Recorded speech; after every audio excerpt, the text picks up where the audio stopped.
கர்த்தருடைய பரிசுத்த நாமத்துக்கு மகிமை உண்டாவதாக. இந்த ஆசீர்வதிக்கப்பட்ட இந்த நல்ல வேளையில கூட கர்த்தர் நம்மளோடு பேசும்படியாக தெரிந்து கொள்ளப்பட்டதான வேத பகுதி ஏசாயா 42வது அதிகாரம் 3வது வசனம். ஏசாயா 42வது அதிகாரம் 3வது வசனம் சொல்லுது, அவர் நெறிந்த நாணலை முறியாமலும் மங்கி எறிகிற திரியை அணையாமலும் நியாயத்தை உண்மையாய் வெளிப்படுத்துவார். அப்படி எல்லாரும் கண்களை மூடி தேவ சமூகத்துல எல்லா கண்களை மூடி, ஆண்டவரே இந்த நாள்ல, ஆண்டவரே இந்த மாதத்துல எங்களோடு பேசுங்க ஆண்டவரேன்னு சொல்லி எல்லா வாய்களை திறந்து, ஆண்டவரே எங்களோடு பேசுங்கப்பா, ஆண்டவரே இந்த நாள்ல தகப்பனே இயேசுவின் நாமத்தினால கேட்ட வசனத்தின் பிரகாரமாக நெறிந்த நாணனை முறியாமலும் அங்கேறுகிற திரையை அணையாமலும் நியாயத்தை உண்மையாய் வெளிப்படுத்துவார் என்று சொன்னது போல, ஆண்டவரே எங்களுடைய நியாயத்தை உண்மையாய் வெளிப்படுத்துங்கன்னு சொல்லி இந்த வேளையில் நாங்கள் செபிக்கிறோம். ஆண்டவரே அப்பா, கேட்கிற யாவருக்கும் என் தேவனாகிய கர்த்தர் அப்பா அவங்களுடைய நியாயத்தை வெளிப்படுத்துங்க. இருளில் இருக்கிற, அந்தகாரத்தில் இருக்கிற எல்லாமே ஆண்டவரே மங்கி போய் இருக்கலாம், என் தேவன் சொல்லுகிறேன் நான் நியாயத்தை வெளிப்படுத்துவேன் என்று சொன்னது போல என் தேவன் நியாயத்தை வெளிப்படுத்துங்க. ஆசீர்வதிங்க அப்பா. ஆண்டவரே இந்த வசனம் எங்களுக்கு பிரயோஜனம் உள்ள வார்த்தையா இருக்கட்டும் சொல்லி ஜெபிக்கிறோம். இயேசுவின் நாமத்தினால கேட்கிறோம் பிதாவே, ஆமீன் சொல்லுங்க. ஆமீன் ஆமீன். வசனம் சொல்லுது, ஏசாயா 42வது அதிகாரம் 3வது வசனம் சொல்லுது, அவர் நெறிந்த நாணலை முறியாமலும் மங்கி எறிகிற திரியை அணையாமலும் நியாயத்தை உண்மையாய் வெளிப்படுத்துவார். ஆமீன். ஆண்டவர் இந்த நாள்ல உங்களை பார்த்து சொல்றாரு, நியாயத்தை உண்மையாய் வெளிப்படுத்துவார். ஆமீன் சொல்லுங்களேன். ஆமீன் சத்தமா சொல்லுங்க. ஆமீன். ஆண்டவர் சொல்றாரு நியாயத்தை உண்மையாய் வெளிப்படுத்துவார். இந்த 42வது அதிகாரத்துல 3 காரியம் சொல்லுது பாருங்க. வசனம் 1வது வசனம் சொல்லுது, அவர் புறஜாதிகளுக்கு நியாயத்தை வெளிப்படுத்துவார். 2வது வசனம் 3வது வசனம் சொல்லுது, நியாயத்தை உண்மையாய் வெளிப்படுத்துவார். வசனம் 4ல சொல்லுது, அவர் நியாயத்தை பூமியிலே நிலைப்படுத்துவார். ஆமேன். ஆண்டவர் சொல்ற புறஜாதிகளுக்கு நியாயத்தை வெளிப்படுத்தின கர்த்தர் நமக்கு நியாயத்தை வெளிப்படுத்துவாரா, வெளிப்படுத்த மாட்டாரா? சொல்லுங்க. வெளிப்படுத்துவார். ஆமீன் சொல்லுங்களேன். ஆண்டவர் சொல்றாரு நியாயத்தை நான் வெளிப்படுத்துவேன். இதே மாதிரி வசனம் மத்தேயுல சொல்லுது, மத்தேயு 12வது அதிகாரம் 20வது வசனத்துல சொல்லுது, அவர் நியாயத்திற்கு ஜெயங்கிடக்க பண்ணுகிற வரைக்கும் நெறிந்த ஞானலை முறியாமலும் மங்கி எறிகிற திரையை அணையாமலும் இருப்பார். வசனம் சொல்லுது பாருங்களேன், மத்தேயு 12:20 சொல்லுது, அவர் நியாயத்திற்கு ஜெயங்கிடக்க பண்ணுகிற வரைக்கும். அப்ப நம்ம நியாயம் இப்ப வரை பார்த்துட்டீங்க, நம்ம நியாயம் என்னவா இருக்குல்ல, நீதி நியாயம் இன்னும் வெளிப்படாம இருக்குது. அப்படித்தானே இருக்குது நம்ம வாழ்க்கையில. அப்ப ஆண்டவர் சொல்றாரு, அவர் நியாயத்திற்கு ஜெயங்கிடைக்க பண்ண போகிறார். இந்த மாதத்துல ஆண்டவர் உங்களை பார்த்து சொல்றாரு, உங்களுடைய நியாயம் வெளிப்படாம இன்ன வரை இருக்கு. உங்க நியாயம் எப்படி இருக்குது அப்படின்னு கேட்டா, மங்கி போய் இருக்குது, மறைக்கப்பட்டிருக்குது, நியாயம் வெளிப்பட மாட்டேங்குது. நம்ம நல்லது செஞ்சு கெட்ட பேர் வாங்கி எல்லா விஷயத்திலையும் நம்ம நியாயம் வெளிப்படாம இருக்கிற நம்மளை பார்த்து ஆண்டவர் சொல்றாரு, அவர் நியாயத்திற்கு ஜெயங்கிடைக்க பண்ணுகிற வரைக்கும் நெறிந்த நாணலை முறியாமலும் மங்கி எறிகிற திரியை அணையாமலும் இருப்பார். சரி, இப்ப ஆண்டவர் நம்ம கிட்ட விரும்புகிறது என்ன அப்படின்னு கேட்டா, ஏசாயா 42வது அதிகாரம் 2வது வசனத்துல சொல்லுது, ஆண்டவர் 42:3 சொல்லுது, அவர் நியாயத்தை உண்மையாய் வெளிப்படுத்துவார். சொல்லுங்க, அவர் நியாயத்தை உண்மையாய் வெளிப்படுத்துவார். அப்ப அவர் நியாயத்தை உண்மையாய் வெளிப்படுத்துற வரைக்கும் அவர் என்ன பண்ணாரு பாருங்களேன். ஏசாயா 42:2 சொல்லுது, அவர் கூக்குரலிடவும் இல்லை, தம்முடைய சத்தத்தை உயர்த்தவும் இல்லை, அதை வீதிகளில் கேட்க பண்ணவும் மாட்டார். அப்ப ஆண்டவர் சொல்றாரு, உங்களுக்கு கர்த்தர் நியாயத்தை வெளிப்படுத்தணும். இப்ப நம்ம மேல நியாயம் இருக்குன்னு வச்சுங்களேன், ஆனா எல்லாரும் என்ன பண்ணுவாங்க தெரியுமா, பொய்யாய் உங்கள் மேல் குறை சொல்லுவார்கள், குற்றப்படுத்துவார்கள், அநியாயமாய் பேசுவார்கள். இதெல்லாம் இருக்கும் பொழுது நமக்குள்ள எப்படின்னா, நான் எந்த தப்புமே பண்ணலையே, நான் எந்த குறையும் சொல்லலையே, நான் எந்த குற்றமும் பண்ணலையே அப்படின்னு சொல்லிட்டு நம்ம என்ன பண்ணுவோம்னா, நம்ம கூக்குரலிடுறவங்களா இருக்கிறோமாமா. ஆண்டவருடைய வசனம் சொல்லுது, ஆண்டவர் நியாயத்தை உண்மையாய் வெளிப்படுத்துறதற்கு அவர் கூக்குரலிடவும் மாட்டார், தம்முடைய சத்தத்தை உயர்த்தவும் மாட்டார். ஆனா நம்ம என்ன பண்றோம், சத்தம் பேசினா பக்கத்து வீட்டுக்காரர் என்னன்னு கேட்கிற அளவுக்கு இருக்குது. அப்ப நம்ம சத்தம் உயர்த்தி பேசுறது, வீதிகளில் கேட்க பண்ணவும் மாட்டோம். அப்ப வீதியில போய் நின்று இறங்கி சண்டை போடுறது, என் மேல எந்த பிரச்சனையும் இல்லை, எப்படி நீ என்னை குற்றம் சொல்லலாம், என் மேல எப்படி குறை சொல்லலாம், நான் நியாயமா தானே பண்ணினேன், நான் உண்மையா தானே இருக்கிறேன், நான் நீதிமானா தானே வாழ்றேன்னு சொல்லிட்டு நீங்க வழக்காடுனீங்க அப்படின்னா, கர்த்தர் வசனம் சொல்லுது, இந்த யுத்தம் உங்களுடையதில்ல, கர்த்தருடையது. ஆமென் சொல்லுங்க. அப்ப ஆண்டவர் யுத்தம் பண்ணணும், ஆண்டவர் உங்களுக்காக நீதியை நியாயத்தை வெளிப்படுத்த வேண்டும். உண்மையாய் கர்த்தர் நீதி நியாயத்தை வெளிப்படுத்தணும்னா, ஆண்டவர் விரும்புகிற காரியம் உங்க வாழ்க்கையில நீங்க கூக்குரலிடக்கூடாது. சொல்லுங்க, என்ன பண்ணக்கூடாது, கூக்குரல் இடக்கூடாது. 2வது சொல்லுது, தம்முடைய சத்தத்தை உயர்த்தவும் கூடாது. அதாவது நான் பெரிய ஆளு, நான் பர்ஃபெக்ட், நான் கரெக்டா தான் இருக்கிறேன்னு சொல்லி நம்ம சத்தத்தை என்ன பண்ணக்கூடாது, உயர்த்தி பேசக்கூடாது. செகண்ட், அதை வீதிகளில் கேட்கப்படவும் மாட்டார். அப்படின்னா வீதியில் போய் இறங்கி சண்டை போடுறது, நான் கரெக்டா தான் இருக்கிறேன் அப்படின்ட்டு என்ன பண்றது, 4 பேரை கூப்பிட்டு சாட்சிக்கு உட்கார வச்சு வீதியில் உட்கார்ந்து பேசுறது. அப்ப ஆண்டவர் சொல்றார், இந்த காரியம் எல்லாம் நம்ம வாழ்க்கையில என்ன பண்ணணும், மாற வேண்டும். உங்க நியாயத்துக்கு ஜெயம் கிடைக்க பண்ணுவார். எப்படி எதுல எல்லாம் கிடைக்க பண்ணுவார் அப்படின்னா, வேலை ஸ்தலத்துல ஜெயம் கிடைக்க பண்ணுவார், குடும்ப உறவுகளில ஜெயம் கிடைக்க பண்ணுவார், சமுதாயத்துல ஜெயம் கிடைக்க பண்ணுவார். அப்ப ஆண்டவர் நியாயம், ஏன் நியாயம் மறுக்கப்பட்டிருக்குது அப்படின்னு கேட்டா, உங்களுடைய வாழ்க்கையில இருளுக்குள்ள இருக்கிறீங்களா? எப்படி இருக்கிறீங்க? இருளுக்குள்ள இருக்கிறீங்க. அப்படிங்கும்போது எந்த விஷயத்திலயுமே உங்களுடைய நியாயம் வெளிப்படாது. சரிங்களா?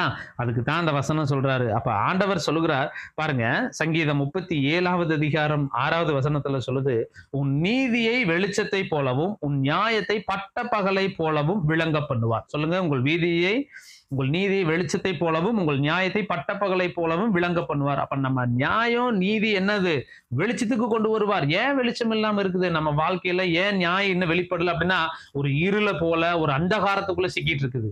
அப்ப ஆண்டவர் சொல்றாரு, உன் நீதியை நான் என்ன பண்ணுவேன், வெளிச்சத்திற்கு கொண்டு வருவேன். ஆமென் சொல்லுங்க.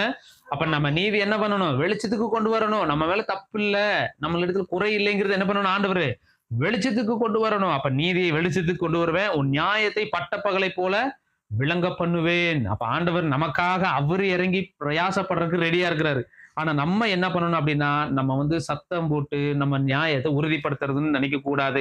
வீதிகளில் போய் நின்று சண்டை போடக்கூடாது. என்ன பண்ணக்கூடாது, வீதிகளில் போய் நின்றுட்டு சண்டை போடுறது, கத்துறது, எல்லாரையும் கூப்பிட்டு உட்கார வச்சு வீதிகள் உட்கார வச்சு என்ன பண்றது, நமக்காக பரிந்து பேசுறதுக்கு 4 பேரை உட்கார்ந்து வச்சு கேட்கறது, அதெல்லாம் இருக்கவே கூடாது. ஆமென் சொல்லுங்க. இப்ப கர்த்தர் உங்களை பார்த்து சொல்றார், நியாயத்தை உண்மையாய் வெளிப்படுத்துவார். எப்படி, உன் நீதியை வெளிச்சத்தை போலவும் உன் நியாயத்தை பட்ட பகலை போலவும் விளங்க பண்ணுவேன். ஆமென் சொல்லுங்க. சரி, இப்ப பாருங்க, அந்த நெறிந்த நாளல், அதான் 42வது 3வது வசனம் சொல்லுது. நெறிந்த நாணல் அப்படின்னா இங்கிலீஷ்ல சொல்லுது ஏ ப்ரொசீட் ரீட். சரிங்களா? ஏ ப்ரொசீட் ரீட் அப்படின்னா காயப்பட்ட நாணல். சொல்லுங்க, என்னப்பட்ட நாணல், காயப்பட்ட நாணல். நாணல்னா பெரிய ஒரு தண்ணி இருக்குன்னு வச்சுக்கோங்களேன், நீரோட பக்கத்துல என்னவா இருக்கும், அது ஓங்கி வளரும், காத்தடிச்சா இந்த பக்கம் சாயும், காத்தடிச்சா இப்படி சாயும். சரிங்களா?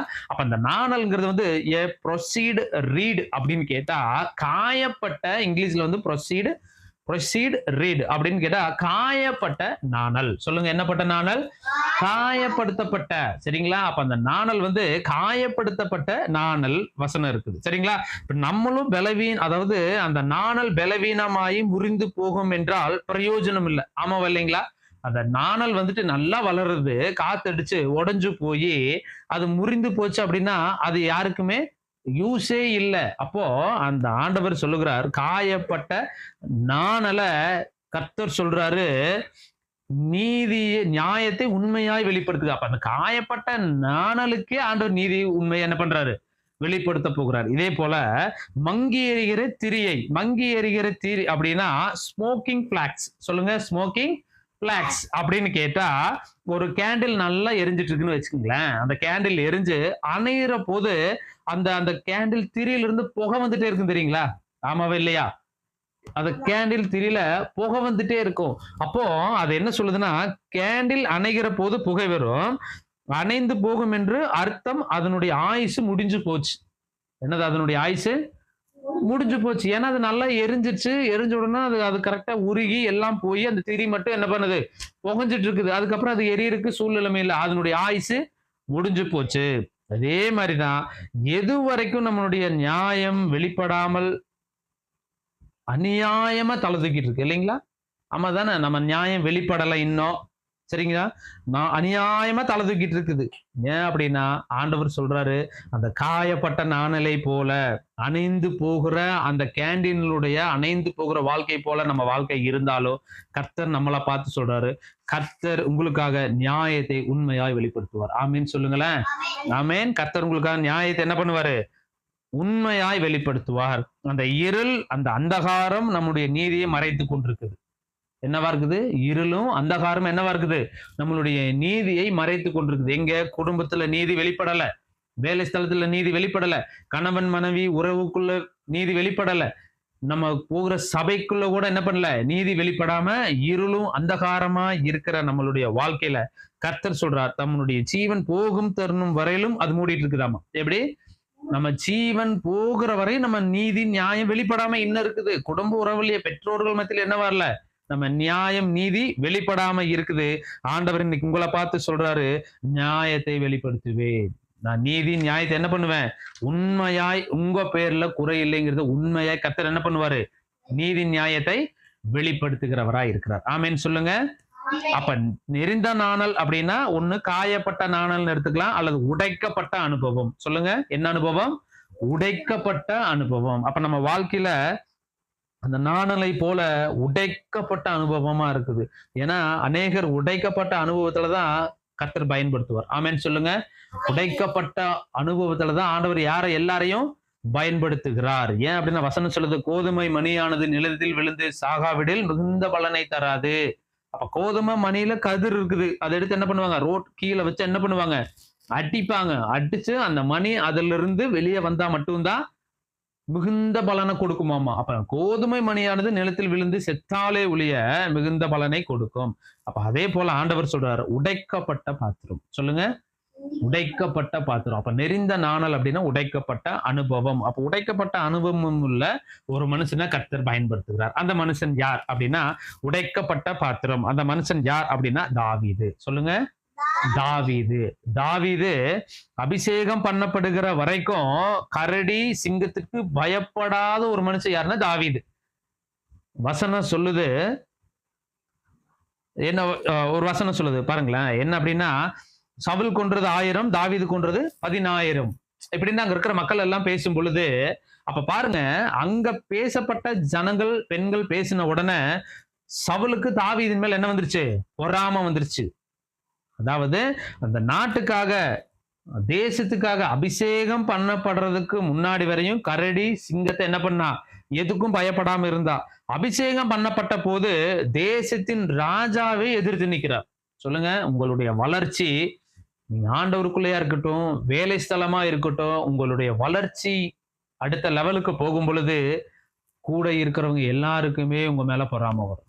சொல்லுங்க, யாருக்கு பொறாம வரும், கூட இருக்கிற எல்லாருக்குமே என்ன பண்ண வரும், பொறாம வரும். ஏன்னு கேட்டா ராஜாவுடைய, அதாவது தாவீது என்ன பண்ணா அப்படின்னா, அவன் சொந்த வேலைக்காக இல்ல, அவன் நாட்டுக்காக என்ன பண்ணா, போராடுனான்.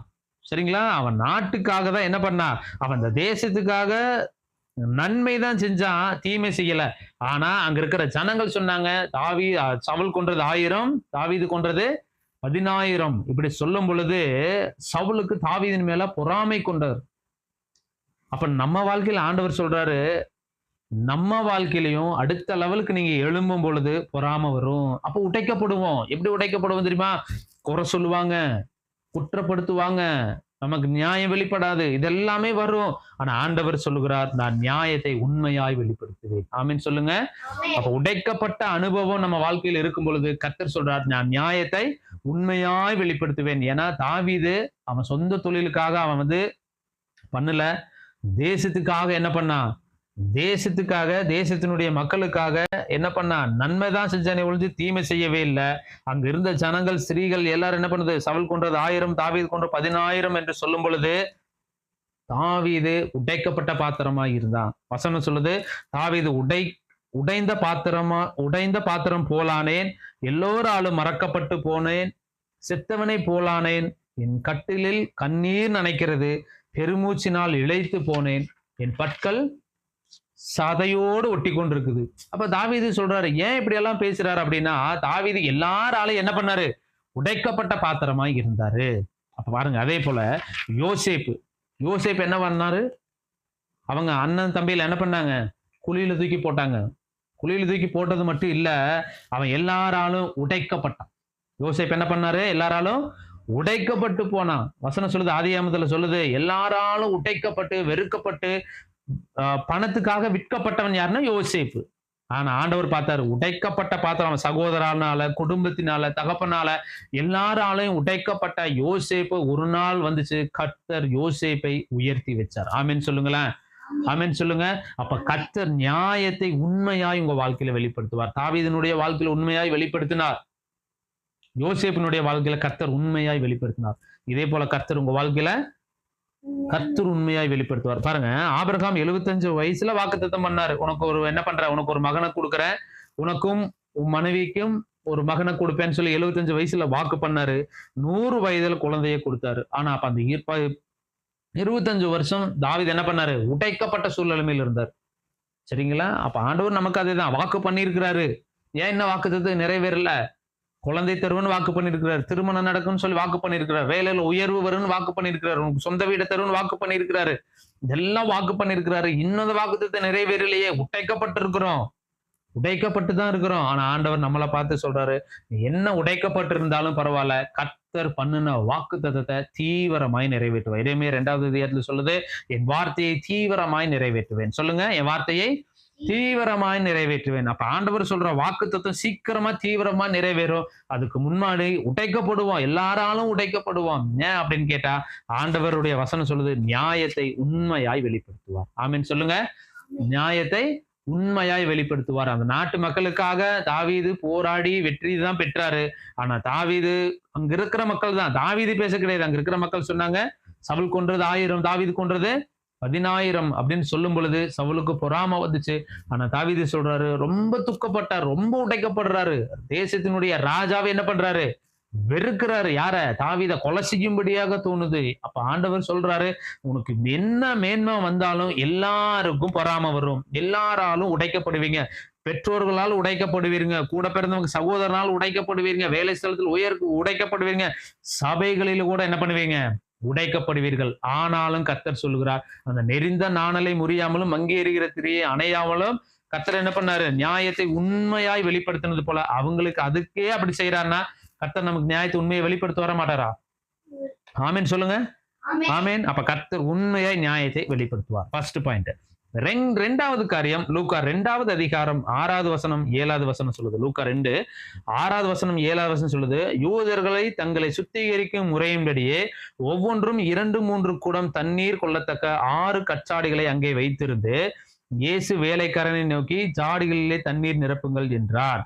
எல்லாராலும் தகுதியற்ற போன பாத்திரத்தை கர்த்தர் பயன்படுத்துவார். 2வது காரியம், தகுதியற்ற பாத்திரத்தை கர்த்தர் பயன்படுத்துவார். சொல்லுங்க, தகுதியற்ற பாத்திரத்தை கர்த்தர் பயன்படுத்துவார். ஃபர்ஸ்ட் காரியம், உடைக்கப்பட்ட பாத்திரத்தை கர்த்தர் பயன்படுத்தினார். 2வது காரியம், தகுதியற்ற பாத்திரத்தை கர்த்தர் பயன்படுத்துவார். பாருங்க, கானாவூர் கல்யாணத்துல திராட்சை ரசம் முடிஞ்சிருச்சு. சரிங்களா? கானாவூர்ல ஆண்டவர் செஞ்ச ஃபர்ஸ்ட் அற்புதம் என்னதுங்க? கானாவூர் கல்யாணத்துல செஞ்ச அற்புதம் தான் ஃபர்ஸ்ட் அற்புதம். அப்ப அந்த கானாவூர் கல்யாணத்துல திராட்சை ரசம் குறைவுபட்ட பொழுது இயேசுவின் தாயாகிய மரியாள் வந்து என்ன பண்றாங்க? ஆண்டவர்கிட்ட, ஆண்டவரே திராட்சை ரசம் குறைவுபட்டது, திராட்சை ரசம் முடிஞ்சிருச்சு அப்படின்னு சொல்லும் பொழுது, ஸ்திரியே எனக்கு இன்னும் வேலை வரல சொல்லிட்டு, அப்ப பாருங்க, யூதர்களுடைய முறைமையின்படி, வெளியே சுத்திகரிக்கிற முறைமையின்படி 6 கச்சாடிகள் வச்சிருக்கிறாங்க. சரிங்களா? கச்சாடினா சுத்திகரிக்கிற முறைனா கை கால் கழுவுறது, அந்த மாதிரி வெளியே வச்சிருக்கிற தண்ணி. அப்ப அந்த தண்ணி 6 கச்சாடிகளை இருக்கிற அந்த முறைமையின்படி இருக்கிற அந்த கச்சாடிகளை எடுத்து கொண்டு வந்து அதுல தண்ணீரை நிரப்பி அதுல என்ன பண்ணார்? ஆண்டவர் அற்புதத்தை செஞ்சார். சரிங்களா? இப்ப ஆண்டவர் நம்மளை பார்த்து சொல்றாரு, தகுதியற்ற பாத்திரமா நம்ம இருக்கிறோம், எல்லாராலும் வெறுக்கப்பட்டு தகுதியற்று போன ஃபர்ஸ்ட் உடைக்கப்பட்ட பாத்திரம் தாவீது. சரிங்களா? ஆபிரகாம் 75ல ஆண்டவர் வாக்கு பண்ணாரு, 25 வரையும் காத்திருந்து பெற்றுக்கொண்டாரு. யோசேப்பு அவங்க சகோதரர்களால் என்ன பண்ணாரு? உடைக்கப்பட்டு காசுக்காக விற்கப்பட்ட அப்படிப்பட்ட காரியத்திலிருந்து கர்த்தர் அவங்கள பயன்படுத்தினார். சரிங்களா? உடைக்கப்பட்ட பாத்திரம். 2வது, தகுதியற்ற பாத்திரம் யார் அப்படின்னு கேட்டா, அந்த பாத்திரம் வந்து யூதர்கள் முறைமையின்படி கைகால் கழுவ வச்சிருந்த அந்த பாத்திரத்தை எடுத்து கர்த்தர் தகுதியுள்ள பாத்திரமாய் மாற்றினார். ஆமீன் சொல்லுங்க. ஆமீன் சொல்லுங்க. அப்ப 2வது காரியம் சொல்றாரு, தகுதியற்ற பாத்திரத்தை கர்த்தருடைய கையில் கொடுக்கும் பொழுது அது தகுதியுள்ள பாத்திரமாய் மாற்றுகிறார். ஆமேன். எல்லாராலும் தகுதியற்று போன பாத்திரத்தை கர்த்தர் பயன்படுத்தினார். நம்ம எல்லாராலும் வெறுக்கப்பட்டிருக்கலாம், நீ பிரயோஜனம் இல்ல, நீ தகுதியற்றவன், உன்னால ஒரு யூஸ் இல்லைன்னு சொல்லி நம்ம சொந்தத்திலேயோ குடும்பத்திலேயோ பேசியிருக்கலாம். ஆனா ஆண்டவர் நம்மளை பார்த்து சொல்றாரு, எல்லாராலும் வெறுக்கப்பட்டு தகுதியற்று போன பாத்திரமாய் இருக்கிறோமா? ஆண்டவர் கிதியோனை பார்த்து சொன்னார், கிதியோனே நீ பயந்தவன் இல்ல, பராக்கிரமசாலி. அந்த பயந்து போயிருந்தவன பராக்கிரமசாலியை எடுத்து கர்த்தர் என்ன பண்ணாரு? பெரிய பாகாலுடைய கூட்டத்தை, தோப்புகள், விக்கிரக தோப்புகள் எல்லாத்தையும் அழித்து போடுவதற்கு கிதியோனை பார்த்து பராக்கிரமசாலியா பயன்படுத்தினார். அதே போலதான் ஆண்டவர் நம்மளை பார்த்து சொல்றாரு, தகுதியற்று போயிருக்கலாம், நீ எல்லாராலையும் வேலை தெரியல, வேலையில மிஸ்டேக்கு, பேச தெரியல, பேசுறதுக்கு உனக்கு பேச தெரியல, ஊழியம் பண்ண தெரியல, குடும்பம் நடத்த தெரியல, எல்லா விஷயத்திலும் ஜீரோன்னு சொல்லி தகுதியற்ற பாத்திரமா நம்மள நினைச்சிருக்கலாம். ஆனா ஆண்டவர் சொல்றாரு, தகுதியுள்ள பாத்திரம் ஆண்டவருக்கு தேவையில்லை. தகுதியற்ற பாத்திரமா இருக்கிற அந்த வெறுமையா இருக்கிற வெளியே இருக்கிற யூதர்கள் முறைமையின்படி கால்களை கழுவுகிற அந்த பாத்திரத்தை எடுத்து கர்த்தர் பயன்படுத்தினார். இந்த மாதத்துல ஆண்டவர் உங்களை பார்த்து சொல்றாரு, நீங்க எல்லா விஷயத்திலையும் தகுதியற்று போய் இருக்கலாம். ஆண்டவர் உங்களை பார்த்து சொல்ற, தகுதியற்று போன நீங்க தான் ஆண்டவர் என்ன பண்ணுவாரு, உங்களை தான் ஆண்டவர் வேண்டுங்கிறார். ஆமென் சொல்லுங்களேன். ஆமென் சொல்லுங்க. அப்ப ஆண்டவர் சொல்றாரு, தகுதியற்று போன பாத்திரத்தை கர்த்தர் எடுத்து பயன்படுத்தினார். படிங்க யோசேப்பு யோசேப்பு பாருங்க, ஆதியாகமம் 49வது அதிகாரம் 22, 23 சொல்லுது. யோசேப்பை குறித்து சொல்றாரு, யோசேப்பு கணிதரும் சரி. சரிங்களா? யோசேப்பு கணிதரும் சரி, வில் வீரரால் அவனை மனமடிவாக்கி அவனை பகைத்தார்கள், ஆனாலும் அவனுடைய வில் உறுதியாய் நின்றது. ஆண்டவர் இந்த நாட்கள்ல உங்களை பார்த்து சொல்றாரு, வில் வீரர்கள் யோசேப்பை பார்த்து அவனை மனமடிவாக்கி அவனை பகைத்தார்கள், ஆனாலும் அவனுடைய வில் உறுதியாய் நின்றது. உங்களை எல்லாராலும் மனமடிவாக்கலாம். தகுதியற்ற பாத்திரம் தான், அதுல குறை இதுல குறைன்னு சொல்லி மனமடிவு உண்டாக்கலாம். ஆனா ஆண்டவர் இன்னைக்கு உங்களை பார்த்து சொல்றாரு, யோசேப்பை மனமடிவாக்கும்படி வில் வீரர்கள் அவனை பகைத்தார்கள், ஆனாலும் அவனுடைய வில் உறுதியாய் நின்றது. ஆண்டவர் இந்த நாட்கள் உங்களை பார்த்து சொல்றாரு, நீங்க உறுதியாய் நில்லுங்க. கர்த்தர் சொல்றாரு, நியாயத்தை நான் உண்மையாய் வெளிப்படுத்துவேன், நீ உறுதியாய் நில்லு. உன்னை உடைக்கப்பட்ட பாத்திரமா இருக்கிறியா, கவலைப்படாதீங்க. தகுதியற்ற பாத்திரமா இருக்கிறீங்களா, கவலைப்படாதீங்க. கர்த்தர் சொல்லுகிறார், உங்களை மனமடிவாக்குறாங்களா, கவலைப்படாதீங்க. ஆண்டவர் சொல்றாரு, நான் உறுதியாய் உன்னை நிலைநிறுத்துவேன். ஆமென் சொல்லுங்க. ஆமென் சொல்லுங்க. அப்ப ஆண்டவர் சொல்றாரு, அப்படியேப்பட்ட நெறிந்த நாளுக்கும் மங்கீரி திரிகளுக்கும் நியாயத்தை உண்மையா வெளிப்படுத்துறாருன்னா அவரையே சார்ந்து இருக்கிறோம், அவரையே நம்பி இருக்கிறோம். நம்மளை கர்த்தர் உங்களுடைய நியாயம் அந்தகாரமா இருந்திருக்கலாம், வெளியரங்கமாக இருந்திருக்கலாம், இல்ல நம்ம லைஃப் லாங் சாகர வரையும் இதே அவச்சொற்கள்ல தான் நம்ம சாகணுமா, இதே குற்றப்படுத்திட்டே தான் இருப்பாங்களா, நமக்கு விடிவே வராதா, நியாயமே வெளிப்படாதா, என் வாழ்க்கை மாறாதா, என் சோதனை காலம் மாறாதா, என் பிரச்சனை மாறாதான்னு நீங்க ஒரு கேள்விக்குறியோடு இன்னைக்கு இருக்கலாம். இந்த மாதத்துல ஆண்டவர் உங்களை பார்த்து சொல்றாரு, நான் நியாயத்தை உண்மையாய் வெளிப்படுத்துவேன். உடைக்கப்பட்ட பாத்திரமா இருக்கிறீங்களா, உங்களுடைய வாழ்க்கையில ஆண்டவர் நியாயத்தை வெளிப்படுத்துவார். தகுதியற்ற பாத்திரமா இருக்கிறீங்களா, கர்த்தர் உங்க வாழ்க்கையில நியாயத்தை வெளிப்படுத்துவார். எல்லாராலும் மனமடிவாக்கி இருக்கிறீங்களா, அண்ணால பாருங்க, அண்ணால் மனமடிவாக்கப்பட்டவள். எல்லாராலும் நீங்க மனமடிவாக்கப்பட்டிருக்கிறீங்களா, உங்க சொந்த குடும்பம் மனமடிவாக்கி இருக்குதா, கட்டுன புருஷன் மனமடிவாக்குறாரா, உறவுகள் மனமடிவாக்குதா, ஊழியக்காரங்க உங்களை மனமடிவாக்குறாங்களா, நீங்க சோர்ந்து போகாதீங்க. ஆண்டவர் சொல்லுகிறார், ஆண்டவர் சமூகத்துல மனம் கசந்து அழுதா, யாரெல்லாம் வெறுத்தாங்களோ அவங்க மத்தியில ஆண்டவர் சொல்ற, தான் முதல் பெயர் சபா வரையும் சாமுவேல் ஒரு தீர்க்கதரிசின்னு சொல்லி, அன்னாளுக்கு பிறந்த குழந்தைய சாமுவேல் தான் முதல் பெயர் சபா வரையும் அவன் ஒரு தீர்க்கதரிசின்னு சொல்லி கர்த்தரே வெளிப்படுத்தினது போல, மனமடிவாக்கி அற்பமா எண்ணப்பட்ட அன்னாளுடைய பெயரை கர்த்தர் உயர்த்தி அந்த சந்ததியை கர்த்தர் ஆசீர்வதித்தது போல உங்களை மனமடிவாக்கி இருக்கலாம். என்ன வேணா நடக்கட்டும். ஆண்டவர் சொல்றார், யோசேப்பினுடைய வாழ்க்கையில வில் வீரர்கள் அவனை மனமடிவாக்கி அவனை பகைத்தார்கள், ஆனாலும் அவனுடைய வில் உறுதியாய் நின்றது. நீங்க எல்லா காரியத்திலும் உறுதியாய் நில்லுங்க. கர்த்தர் சொல்லுகிறார், உங்கள் மனமடிவு யாரு உண்டாக்குனாலும் பரவாயில்ல, அவங்க மத்தியில் கர்த்தர் என்ன பண்ண போகிறாரு, உங்க பேரை பெருமைப்படுத்துவார். ஆமென் சொல்லுங்க. ஆமென் சொல்லுங்க. உங்க பேரை பெருமைப்படுத்துவார். 3 காரியம். ஃபர்ஸ்ட், உடைக்கப்பட்ட பாத்திரமா இருக்கிற தாவீதை கர்த்தர் என்ன பண்ணாரு, அந்த சந்ததியில இருந்து இயேசு கிறிஸ்து வந்தார். சரிங்களா? ஃபர்ஸ்ட். 2வது காரியம், தகுதியற்ற பாத்திரம், தகுதி இல்லாத ஒரு பாத்திரமா வெளியே இருக்கிற கைகால்கள், யூதர்கள் முறைமைப்படி கைகால்கள் கழுவுகிற, அதாவது சுத்திகரிக்கிற முறைமைப்படி இருக்கிற அந்த கச்சாடிகளை நிரப்பினார். அதுல திராட்சரசம் உருவாக்கினார் கர்த்தர். அது நிமித்தமா அநேக எல்லாரும் புசிக்கும்படி கர்த்தரை தகுதி இல்லாததை பயன்படுத்தினார். செகண்ட். 3வது காரியம் சொல்லுது, மனமடிவாக்குகிற ஒரு பாத்திரம். யார மனமடிவாக்குனாங்க அப்படின்னா, யோசேப்பை வில் வீரர்களே மனமடிவாக்கி அவனை பகைத்தார்கள், அவனுடைய வில் தேசத்தில் உறுதியாய் நின்றது. அன்னாலே மனமடிவாக்குனார்கள். ஆண்டவர் என்ன பண்ணாரு, யாரானு மனமடிவாக்குனாங்களோ அவங்களுடைய கண்கள் காணும்படி கர்த்தர் அன்னாலை மேன்மையாக வச்சது போல கர்த்தர் உங்கள் வாழ்க்கையில சொல்றாரு, உங்களை மனமடிவாக்குனாங்களா, சோர்ந்து போகாதீங்க. குறை சொல்றாங்களா, சோர்ந்து போகாதீங்க. உங்க பலவீனத்தை குறிச்சு அற்பமா பேசுறாங்களா, சோர்ந்து போகாதீங்க. இந்த பலவீனம் வந்துச்சு, இது நிமித்தமா நம்ம ரொம்ப சோர்ந்து போயிருக்கிறோம், ஆண்டவரே இந்த பலவீனம் மாறாதா, இந்த பிரச்சனை எனக்கு மாறாதா, ஆண்டவரே நீங்க ரொம்ப மனசொடைஞ்சு இருக்கலாம். ஆண்டவர் உங்களை பார்த்து சொல்றாரு, இந்த பிரச்சனைக்கு நிச்சயமாகவே முடிவு உண்டு, உங்க நம்பிக்கை வீண் போகாது. ஆமென் சொல்லுங்க. அப்ப புறஜாதிகளுக்கு நியாயத்தை வெளிப்படுத்தினார், நியாயத்தை உண்மையாய் வெளிப்படுத்தினார், அவர் நியாயத்தை பூமியிலே நிலைப்படுத்துவார். 3 காரியம்.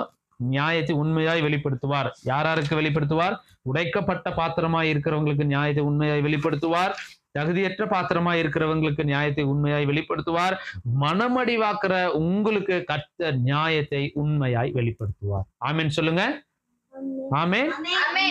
எல்லா கண்களை மூடுவோம். அப்படியே ஆண்டவர் சமூகத்துல, ஆண்டவரே இந்த நாள்ல கூட தகப்பனே, ஆண்டவரே நியாயத்தை உண்மையாய் வெளிப்படுத்துகிற கர்த்தர், ஆண்டவரே உடைக்கப்பட்ட பாத்திரமாய் இருக்கிற ஆண்டவரே, அப்பா நாணலை போல காயப்பட்ட பாத்திரமாய் இருக்கிற ஆண்டவரே, எல்லாராலும் உடைக்கப்பட்டு இருக்கிற ஆண்டவரே, இந்த நாள்ல கூட ஆண்டவரே எங்களோட திட்டவட்டமா பேசியிருக்கிறீர். இந்த மாதத்துல ஆண்டவரே நாங்கள் உடைக்கப்பட்டு இன்னைக்கு இருக்கலாம் ஆண்டவரே, இந்த மாதமாவது எங்களுடைய பிரச்சனைகள் மாறாதா, இந்த மாதமாவது எங்களுடைய ஆண்டவரே நியாயம் வெளிப்படாதான்னு சொல்லி ஒரு கேள்விக்குறியோடு இருக்கலாம் ஆண்டவரே. என் தேவன் சொல்லுகிறேன், நீ உடைக்கப்பட்டு இந்த நேரத்துல உட்கார்ந்துட்டு இருக்கிற இந்த செய்தி, நீ உடைக்கப்பட்டு கேட்கிற ஆண்டவர் சொல்ற, உன் நியாயத்தை நான் சீக்கிரமாய் வெளியரங்கமாக்குவேன், உன் நியாயத்தை பட்ட பகலை போல நான் வெளிப்படுத்துவேன் என்று சொல்லுகிறேன் ஆண்டவரே. அப்பா உடைக்கப்பட்டு ஆண்டவரே தாவீது தகப்பனே, அவன் தகப்பனால உடைக்கப்பட்டான் ஆண்டவரே, அவனுடைய சகோதரர்களால தாவீது உடைக்கப்பட்டான். ஆனா ஆண்டவர் ஆண்டவரே இசப்பா, அவன் அற்பமா நினைக்கப்பட்டவங்க மத்தியில ஆண்டவரே தாவீது உள்ள வரும் பொழுது அந்த சாமுவேல் தீர்க்கதரிசி எந்திரிச்சு அவன் அபிஷேகம் பண்ணது போல, அப்பா உடைக்கப்பட்ட பாத்திரத்தை கர்த்தர் கனப்படுத்துவீராகன்னு சொல்லி ஜெபிக்கிறோம். இந்த வேளையில் ஆண்டவரே உடைக்கப்பட்டு இருக்கலாம் ஆண்டவரே, தேவன் நீர் கனப்படுத்துங்கன்னு சொல்லி ஜெபிக்கிறோம். ஆண்டவரே இயேசுவின் நாமத்தினால் ஆண்டவரே இசப்பா, எல்லாராலும் ஆண்டவரே பகைக்கப்பட்டும் உடைக்கப்பட்டுமா இருக்கிற ஆண்டவரே, இந்த பிள்ளைகளுக்கு என் தேவன் நீர் மாத்திரம் தான் ஆண்டவரே. இரண்டாவது காரியம், தகுதியற்ற பாத்திரமாய் இருக்கிற ஆண்டவரே ஏசப்பா, யூதர்கள் முறைமைப்படி ஆண்டவரே சுத்திகரிக்கிற முறைமைப்படி இருக்கிற அந்த 6 கச்சாடுகளை தண்ணீரை நிரப்பி அதுல திராட்சை ரசத்தை உண்டு பண்ணது போல, தகுதியற்று போன பாத்திரத்தை கர்த்தருடைய கருத்துல கொடுக்கும்போது அது தகுதியுள்ள பாத்திரமாய் மாறினது போல நாங்கள் தகுதியற்று போய் இருக்கலாம் ஆண்டவரே. இந்த 3 மாதங்கள் முடிந்து இந்த 4வது மாதத்துல தகுதியற்று போயிருக்கலாம். என் தேவனாகிய கர்த்தர் நீர் எங்களை தகுதியுள்ள பாத்திரமாய் மாற்றுங்க ஆண்டவரே. 3வது காரியம், ஆண்டவரே மனமடிவு உண்டாக்குகிற பாத்திரமா இருந்திருக்கலாம் ஆண்டவரே, மனமடிவாக்குற ஆண்டவரே ஏசப்பா, எங்களை எல்லாம் மனமடிவுக்குள்ள ஆக்கியிருக்கலாம் ஆண்டவரே.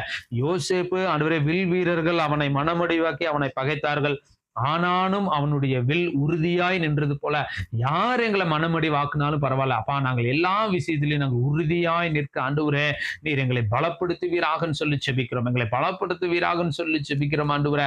அன்னால மனமடி வாக்கு நாங்கள் சொந்த குடும்பம் ஆண்டவரே ஏசப்பா, கட்டுன கணவர் ஆண்டவரே, அப்பா ஊழியக்காரங்கள் நிமித்தமா மனசு உடைஞ்சு போய் மனமடி வாக்கப்பட்ட அந்த அன்னாளுடைய சிறையிருப்ப மாத்தினது போல ஆண்டவரே, இன்னைக்கு கேட்கிறவங்க எங்களுடைய வாழ்க்கையில ஆண்டவரே அநேகர் கேட்கலாம் ஆண்டவரே, அப்பா எங்களுடைய வாழ்க்கையில இந்த மனமடிவு மாறாதா, உடைக்கப்பட்ட தோற்றம் மாறாதா ஆண்டவரே ஏசப்பா, தகுதியற்ற பாத்திரமா இருக்கிற எங்களுடைய பிரச்சனை மாறாதான்னு கேள்வி இருக்கலாம்.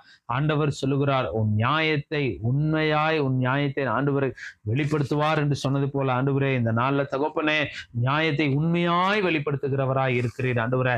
மங்கி எறிகிற திரியை அணையாமலும் ஆண்டவரை நெறிந்த நாணலை முறியாமலும் மங்கேறுகிற திரியை அணையாமலும் நியாயத்தை உண்மையாய் வெளிப்படுத்துகிற கர்த்தர் ஆண்டவரே ஏசப்பா. இவ்வளவு நாள் நாங்கள் ஆண்டவரே எங்க நியாயத்திற்கு நாங்களே போராடலாமா ஆண்டவரே ஏசப்பா, ஆண்டவரே நாங்கள் கூக்குரலிட்டா எங்கள் சத்தத்துக்கு பதில் வருமா, அல்லது சத்தத்தை உயர்த்தி பேசினா எங்களுக்கு பலனுக்கு நியாயம் வெளிப்படுமா, அல்லது வீதியில போய் நின்று பேசினாலாவது 4 பேருக்காக தெரிஞ்ச வந்து எங்களுக்கு நியாயம் வெளிப்படுமான்னு சொல்லி நாங்கள் அநேக காரியம் இருந்திருக்கலாம். ஆனா ஆண்டவர் சொல்லுகிறார், ஆண்டவர் இது 3மே செய்யாமல் ஆண்டவரை நியாயத்தை வெளிப்படுத்தினது போல பிள்ளைகளுக்கு, கேட்கிற பிள்ளைகள் எங்கள் எல்லாருக்கும் நியாயத்தை உண்மையாய் வெளிப்படுத்துங்கன்னு சொல்லி ஜெபிக்கிறோம். ஆசீர்வதிங்க, உடைய நாம மாத்திரம் மகிமைப்படட்டும். இயேசுவின் நாமத்தினால கேட்கிறோம் பிதாவே, ஆமென்.